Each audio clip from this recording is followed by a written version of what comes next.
The morning sun in Florence should have felt like magic. Golden light spilled across the cobblestones. The smell of espresso and fresh bread drifted through the narrow streets. Tourists clustered around guidebooks while locals hurried past in chic coats. But instead of joy, I felt unease. Wait, what do you mean our flight was changed? I asked Derek, my husband of 3 years. He leaned back in his chair, looking maddeningly calm as he sipped his espresso. His grin, once charming, now felt like mockery. Relax, babe, he said smoothly. I handled everything. We fly out. Tomorrow, instead of today, gives us more time to explore. On the surface, it sounded reasonable, but something inside me bristled. I pulled out my phone to check our confirmation email. Derek's hand shot out, grabbing my wrist with just enough. Pressure to sting, trust me, he said, voice low. I've got it all sorted. Why are you always so paranoid? The word hit like a slap. Paranoid. I wasn't paranoid. I was careful. I was the one who double-checked reservations, packed extra chargers, carried the passports. Someone had to, because Derek treated life like a game where the rules didn't matter. I forced a smile. Fine. But can you at least show me the new booking confirmation?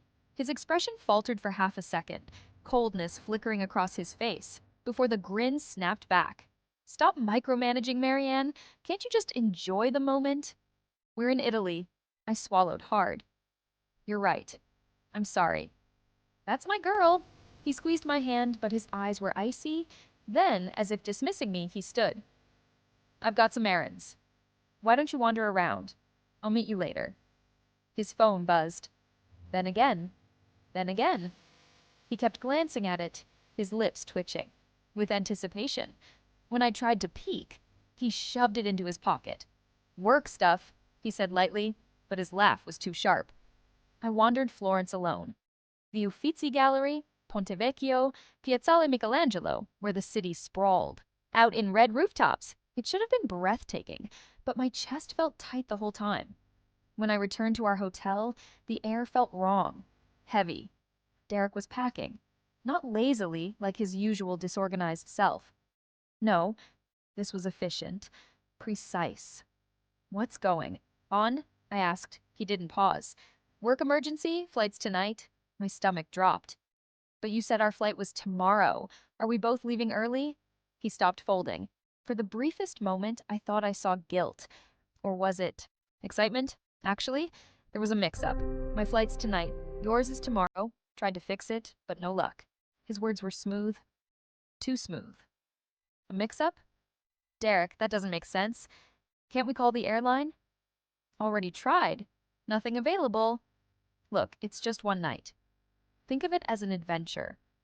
It wasn't kindness. It was mockery. But this is our anniversary trip. Why can't we fly back together? That's when he snapped. God, Maryanne, you're so clingy. Can't you do anything by yourself? It's one night. You'll survive. Clingy. Another word twisted into a weapon. There wasn't clingy. I was hurt, confused. My husband was abandoning me, and somehow I was the problem. I whispered, fine. If you have to go, then go. And just like that, his mood flipped. Grin wide, smug. That's the spirit. You'll be fine. He zipped his suitcase and wheeled it out the door without looking back. And just like that, I was alone. The next morning, I rolled my suitcase into the Florence airport. Buongiorno, I said nervously at the counter. Checking in for the Phoenix flight? The agent frowned, typed, paused. I'm sorry, signora. There is no reservation for you today. My chest tightened. There must be a mistake. My husband said. She shook her head. No booking, only one reservation yesterday. Derek Collins. Yesterday, the word slammed into me. He'd booked his flight, canceled mine, and left me stranded. My ears roared. Are you sure? Please, check again. She tilted her screen towards me. And there it was. His name, his seat, his confirmation. No, Maryanne. I stumbled back from the counter. My suitcase toppled. People stared. My hands shook as I pulled out my phone. Dozens of unread texts lit the screen. Derek, having fun yet? Derek, bet you're freaking out. Derek. Consider it a test. Let's see if you can handle life without me. Derek. Lighten up. It's just a prank. A prank. Husband thought abandoning me in a foreign country was funny. My vision blurred with tears. My breath came shallow. I had never felt so small, so disposable. Are you okay, Senora? The airline agent asked gently. I couldn't answer. That's when I heard another voice. Warm, calm. Excuse me, is she in trouble? I turned. A man in his mid-40s. Olive skin, kind eyes. He wore a tailored jacket, his dark hair flecked. With gray, he crouched beside me. You're American? I nodded, choking back tears. I'm Marco, he said softly. Take a breath. You're not alone. Marco didn't push. He didn't pepper me with questions or hover like I was fragile. Glass. He simply sat beside me, his presence steady, like a warm anchor keeping me from drifting into panic. You don't have a flight, do you? He asked gently. I swallowed hard. My husband, he left yesterday. I thought I was flying today, but my throat closed. It was a prank.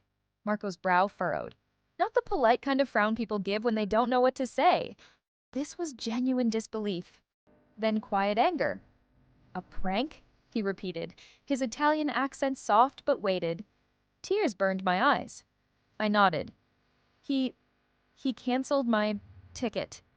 He thought it would be funny. Marco's jaw tightened. But instead of pity, what I saw in his face was outrage on my behalf. That's not a prank, he said firmly. That's cruelty.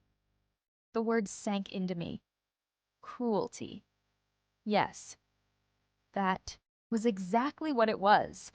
I don't even know how I'm supposed to get home now, I whispered. The embassy? The money? I... My phone buzzed again. Derek. Hope you're enjoying the adventure. Derek. Told you you'd be fine. Derek. Don't be so dramatic. It's just one night.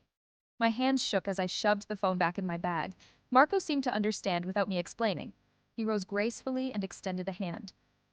Come, let me take you to the embassy. You shouldn't be standing here alone. For a moment, I hesitated. Derek's voice echoed in my head. Clingy, paranoid, overreacting. What if I was being ridiculous, trusting a stranger? But then I looked into Marco's eyes. They weren't mocking. They weren't cold. They were steady, kind, human. I took his hand. The U.S. Embassy was a fortress of bureaucracy. Marble floors, harsh lighting, tired faces behind glass. I explained everything. Canceled flight, no reservation, husband gone. The clerk tapped her keyboard and frowned. I'm afraid without proof of sabotage, we can't compel the airline. To issue a replacement ticket at no cost, you'll have to book a new flight. I felt my stomach drop. My bank account was already stretched thin. Derek had insisted on managing the finances during our trip, so most of the cash and cards were with him. I had one credit card with a nearly maxed out limit. My hands twisted together. Isn't there anything you can do? The clerk's voice softened, but the answer was no. Behind me, Marco spoke up. What is the cost of the next available flight? The clerk rattled off a number. Too high. Marco didn't flinch. Put it on my card, he said. I spun around. No, I can't let you. He raised a hand. This isn't charity. Consider it an investment in human decency. One day, maybe you will do the same for someone else. Tears welled in my eyes. Nobody had ever spoken to me that way. Not Derek, not anyone. Thank you, I whispered. Over the next 2 days, waiting for my new flight, Marco became more than just a savior. He became a mirror.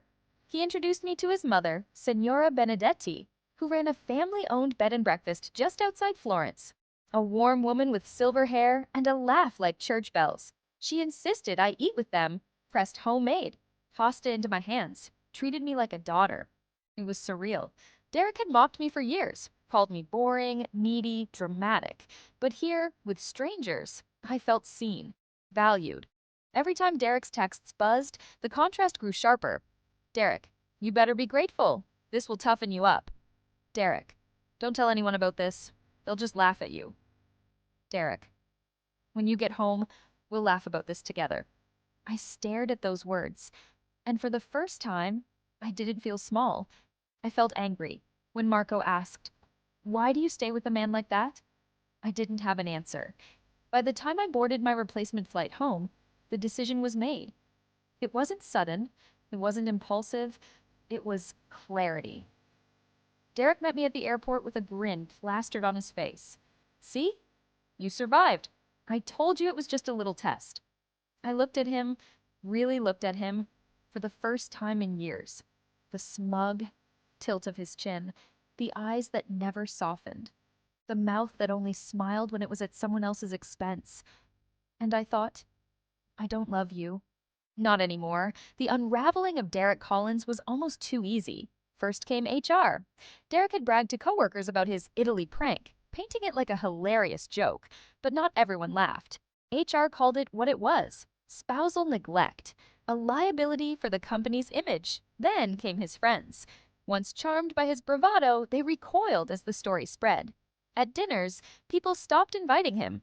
At bars, conversations went silent when he entered. Finally came the divorce. Tia strutted into the courtroom, confident he'd charm the judge, that he'd paint me as the hysterical wife. But the evidence was clear. The texts, the canceled booking traced back to his account. My testimony, steady and calm. And when the judge asked me why I was seeking divorce, I turned to Derek and said the words that had lived inside me since Florence. "I'm not leaving you for Marco. I'm leaving you for me." Derek's smirk faltered. For the first time, he looked small. The court granted me the settlement. Derek walked out with nothing but his bitterness. Months later, I found myself back in Florence, not as a stranded wife, but as a free woman.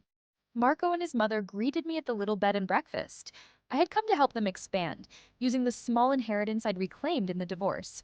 Guests checked in, laughter filled the halls, and for the first time in years, I felt alive. Marco never pressed, never demanded. He simply walked beside me, offering kindness when I stumbled, space when I needed air, laughter when the shadows crept in. One evening, as the sun set over the Tuscan hills, I stood on the balcony with a glass of wine.